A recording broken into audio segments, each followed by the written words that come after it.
que j'apporte d'abord une précision. Le tuteur est là, il existe.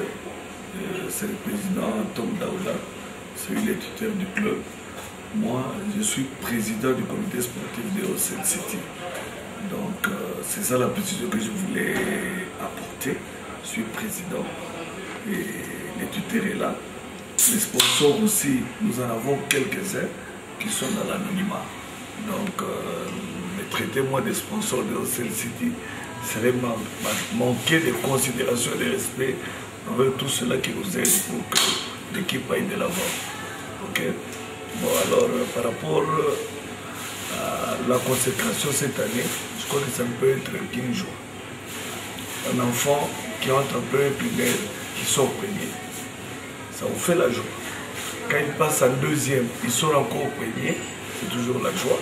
Il passe en troisième, premier de la classe, c'est toujours la joie. Donc nous étions en quatrième primaire, on est sorti premier, c'est-à-dire le quatrième trophée national. Je crois que la joie est immense. C'est la joie d'un père qui a les enfants qui réussissent. Donc coup de chapeau à toutes les filles et à tous les staffs techniques qui nous ont soutenus.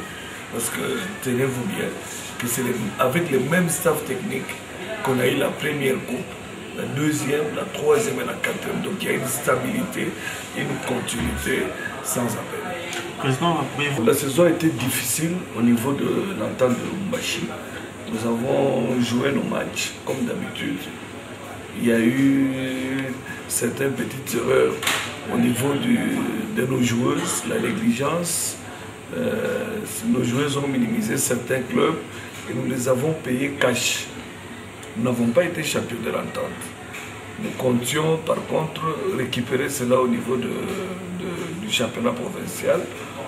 Mais malheureusement, il y a eu certains écueils qui n'ont pas permis à l'équipe d'aller jusqu'au bout de ses ambitions. Alors, comme on a vu que là, c'était la mauvaise foi qui était en train de se manifester de la part de certaines personnes, nous nous sommes dit, concentrons-nous à la Coupe du Congo. Peut-être que là, comme ça va s'organiser sur une échelle beaucoup plus grande et que la visibilité est grande, il y aura moins d'erreurs de la part de tous les intervenants. Préparons. C'est ainsi que les 3 championnats qui ont été organisés, nous avons manqué de gagner l'entente de Lubumbashi. Nous avons manqué de gagner la Ligue de football du Katanga. Et enfin, nous avons quand même gagné la Coupe du Congo, qui est la consécration nationale. Je ne veux pas étaler mes stratégies ici, mais je veux les stratégies vraiment qu'on ne peut pas citer, je ne veux pas les dire. Mais en gros, je peux vous dire d'abord, c'est la stabilité. Nous avions recruté des joueuses qui étaient trop jeunes, qui ont évolué ensemble pendant un certain nombre d'années et qui ont acquis une habitude dans les systèmes de jeu. Alors, deuxièmement, c'est le sérieux dans les staffs. Les staffs qui dirigent la technique au niveau de Ocel City n'est pas n'importe lequel.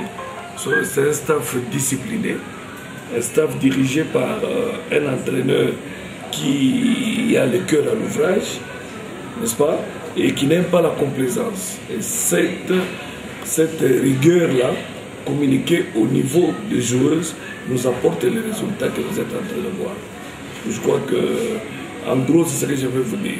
Par rapport aux petites stratégies, je ne saurais pas les dire devant l'écran. Je crois que ça, ce que vous dites là ne date pas de maintenant.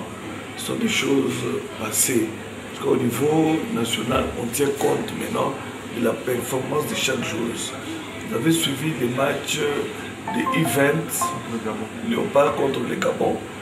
Nous avions marqué notre participation. Il y avait plus de 4 joueurs sur le terrain ce jour-là. Sur les 5 buts marqués, 3 l'ont été par les joueuses de Ocel City à l'aller. Au retour, c'était la même chose. Nos joueuses ont joué et on en a tenu compte. Quand on prend Event par exemple, on tient compte de joueuses qui sont âgées de moins de 20 ans. N'est-ce pas? Donc à Ocel City, on peut avoir une meilleure joueuse à un poste bien déterminé, mais qui a au-delà de 20 ans, il ne sera pas sélectionnée. Mais celles qui répondent aux critères ont été retenues. Elles continuent à jouer, je crois, dimanche ici, contre la Namibie. Elles vont encore monter parce qu'il y a une qui a encore été rappelée après la Coupe du Congo. Donc là-bas, nous en avons maintenant, je crois, on en a maintenant 5. Donc c'est déjà beaucoup. Et je suis très confiant dans leur capacité et qualité de jeu qu'elles seront des titulaires certainement. Je vais poser la question, qu'est-ce que les ONG gagnent? Je vous retourne cette question-là. Qu'est-ce que les ONG gagnent dans l'encadrement de telle ou telle autre activité? Pratiquement rien, n'est-ce pas? Ce sont sans but lucratif. Nous et le comité, nous nous sommes mis ça dans la tête, que dans un premier temps, allons-y comme ça. Allons-y, nous dépensons ce que nous pouvons dépenser, nous essayons de trapper des sponsors à gauche et à droite. S'ils nous aident, ça va au niveau. Et nous constatons que l'aide commence à venir. Vous imaginez, ça fait 4 Coupes du Congo jouées en dehors de la province, mais nous avons participé. La province du Katanga a participé à toutes ces compétitions. La première compétition, ce n'est pas une seule équipe qui est partie, c'est 3. La deuxième participation, 3 équipes qui se sont déplacées d'ici vers le Bandundu. La troisième, de Lubumbashi au Kasaï oriental, 4 équipes sont parties. Et cette année, nous sommes partis 2 clubs parce que c'est la nouvelle formule de la LINA, des organisatrices de la Coupe du Congo. Est-ce que vous croyez que ce sont les équipes qui se sont dépensées pour payer ces billets-là? Pendant que, quand on était dans les Bandundu, les équipes de Kinshasa n'ont pas pu quitter Kinshasa pour atteindre le Bandundu. Mais nous, on quitte Lubumbashi, on arrive à Kinshasa, de Kinshasa, on va dans les Bandundu. C'est qu'il y a eu une volonté politique aussi au niveau de la province. C'est au niveau de la province, on a compris qu'on peut promouvoir la jeunesse à travers l'organisation des sports. Il y a une politique qui est appliquée. C'est que lorsque vous êtes qualifié normalement pour aller jouer une compétition comme celle-là, c'est la province qui vous déplace. Au-delà même de ça, si le séjour est court, le peu d'argent que vous avez au-delà, ça vous aide à faire le séjour là-bas sur place. Vous comprenez? Donc déjà, d'un bénévolat, à notre niveau. Maintenant, ce sont les autorités qui viennent vous aider. On ne sait pas demain, ce sera des sponsors privés qui vont venir, qui vont mettre les moyens. Et à ce moment-là, on laissera le football féminin à un certain niveau. Donc je ne crois pas que ce soit un problème de jeter l'argent par la fenêtre. C'est un problème de voir qu'est-ce qu'on poursuit. Pour déterminer, on n'a pas été là. Mais maintenant, là, ce sont les éliminatoires de la prochaine Coupe du Monde. Les U20 du Congo sont en train d'avancer. Mais demain ou après-demain, s'ils sont qualifiés pour la finale de cette coupe, il ne faut pas amener les drapeaux de Ocel City, de Bafana ou de n'importe quelle autre équipe. Ils vont amener l'étendard du pays. Tu comprends? C'est-à-dire, de ce que vous considérez comme rien, on peut produire quelque chose de très grand. Tenez, le léopard de la RDC homme a participé à la Coupe du Monde en 1974. Depuis 1974 jusqu'à aujourd'hui, on n'a pas eu une autre participation. En dehors de celle des dames qui sont allées par 2 fois à la Coupe du Monde. Donc on a parlé de la RDC à la Coupe du Monde de football qu'à travers les femmes. N'est-ce pas? Non, c'est la même chose que les hommes. C'est vraiment avec pincement au cœur que j'ai appris sa disparition. D'ailleurs, je l'ai apprise en retard, sinon je serais moi-même déplacé avec tout le comité aux obsèques, parce que c'est quand même un homme de grand cœur. Quand quelqu'un vient dans le football féminin pour encadrer cette jeunesse féminine qui semble être délaissée dans certains milieux, c'est un homme à encourager. Donc là, paye vraiment à son âme, que toute sa famille biologique et sportive trouve nos sincères condoléances et que ceux-là qui voulaient, qui hésitaient encore, puissent emboîter son pas dans l'encadrement de la jeune fille. Le football féminin a de l'avenir. Et pour qu'il sorte de sa léthargie, il faut qu'il y ait des hommes. C'est-à-dire les autres hommes qui sont là, les autres dames fortes de caractère qui sont en Colombie peuvent venir le remplacer. Croyez-moi que nous sommes en train d'écrire l'histoire.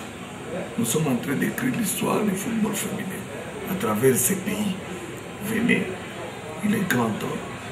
Notre ami est parti. Nous regrettons sa disparition.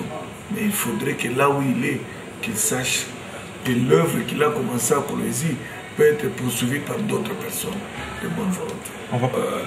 C'est une occasion pour nous de présenter nos félicitations à l'équipe de Lupopo. Vous comprenez que l'Alina Foot, cette année, nous a échappé. Nous avons quand même récupéré la Coupe du Congo. C'est quand même une bonne chose pour le football katangais. Nous sommes en train de connaître quand même une progression, malgré les failles qu'il y a dans l'organisation et de l'Alina Foot et de la Coupe du Congo.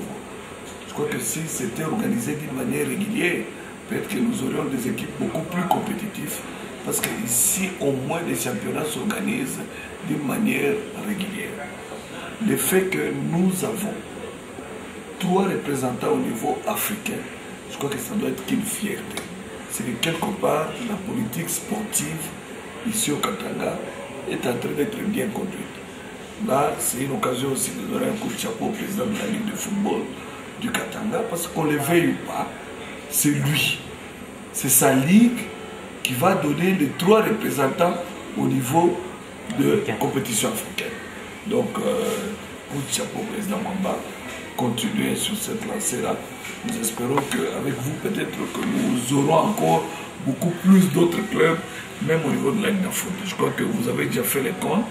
Vous risquez de vous rendre compte à un moment donné, permettez-moi la tautologie, que nous aurons beaucoup plus de clubs à pouvoir jouer la Ligue de foot que les autres provinces. C'est grâce à la performance que les clubs katangais sont en train de réaliser au niveau national.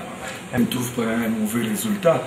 Je sais que quand on fait un match nul à domicile, ça fait mal aux gens. On se dit on a perdu 2 points qu'on aurait gagné.